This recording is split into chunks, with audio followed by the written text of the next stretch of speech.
दुनिया की दो सबसे बड़ी super power, United states of America and United states of Soviet Russia, USA and USSR.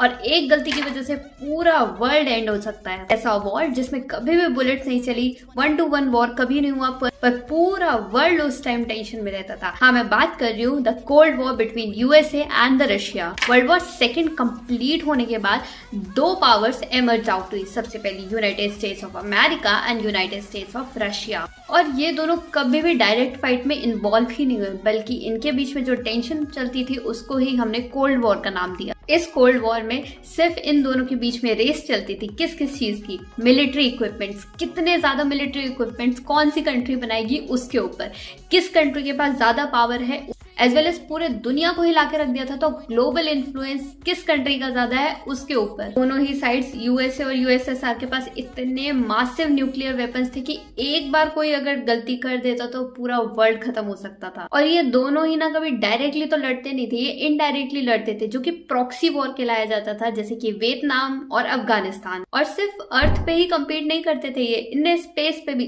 कौन ज्यादा एस्ट्रोनॉट भेजेगा, कौन ज्यादा मिसाइल्स भेजेगा, उसके ऊपर भी कॉम्पिटिशन स्टार्ट कर दिया था। आफ्टर 1991 जैसे ही डिसइंटीग्रेशन हुआ United states of Soviet Russia का, तो ये कोल्ड वॉर भी खत्म हो गया, क्योंकि एक सुपर पावर ही रह गई जो कि थी यूनाइटेड स्टेट्स ऑफ अमेरिका। कोई भी डायरेक्ट वॉर नहीं था, पर फियर इतना था कि कोई रियल वॉर से कम नहीं था। क्या आपको लगता है ये कोल्ड वॉर वापस हो सकता है, या फिर किसी कंट्री के बीच में अभी भी कोई कोल्ड वॉर चल रहा है?